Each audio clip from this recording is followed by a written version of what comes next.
New pollution map offers unprecedented view of city's air quality.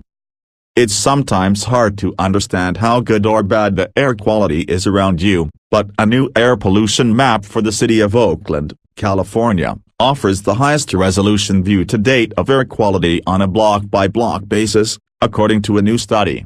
The data, which was collected by sensors on 2 Google Street View cars, could ultimately help everyone from policymakers to individuals make smarter choices about how to reduce pollution in a given city and increase awareness about how pollution varies in individual neighborhoods, the researchers said.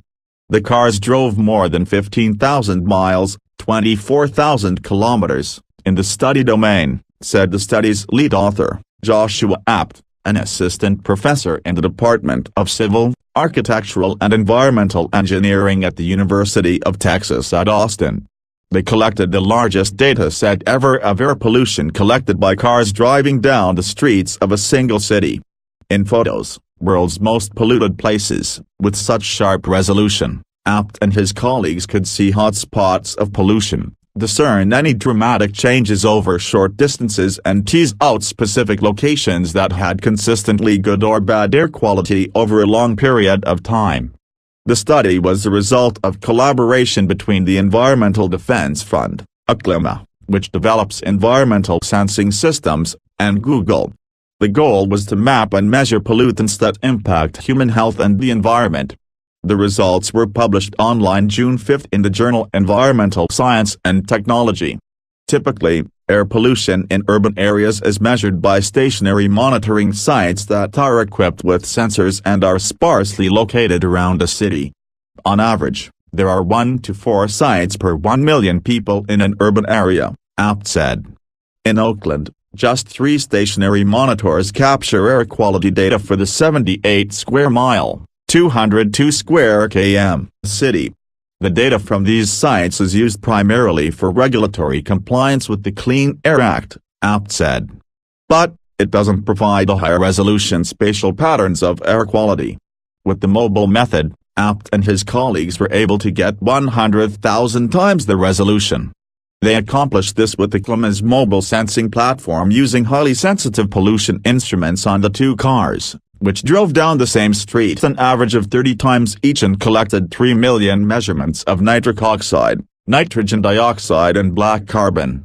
Some of the findings were expected, according to the researchers.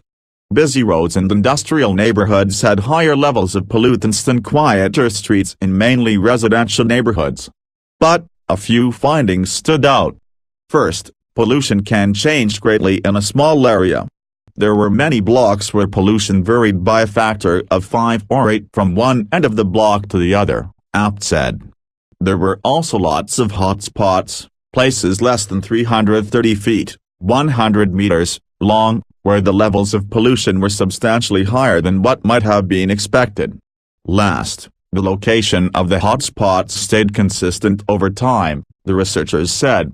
Oakland is a city with industrial and residential zones commingled, which may account for the hot spots, but places like restaurants, car dealers, garages and even some homes showed up as hot spots time and time again, the study found.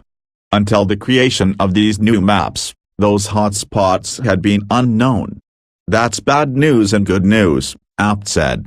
The bad news is that pollution may be worse than scientists may have anticipated, he said. The good news is that we may have more ways to reduce exposure to pollution than we might previously have thought, he added. Apt said there is still a lot of data to sift through, and he expects to draw other conclusions from the pollution map. But, he said he would like to see these mobile monitoring techniques deployed in developing countries, where air pollution is a big problem, but where data is, practically speaking, non-existent.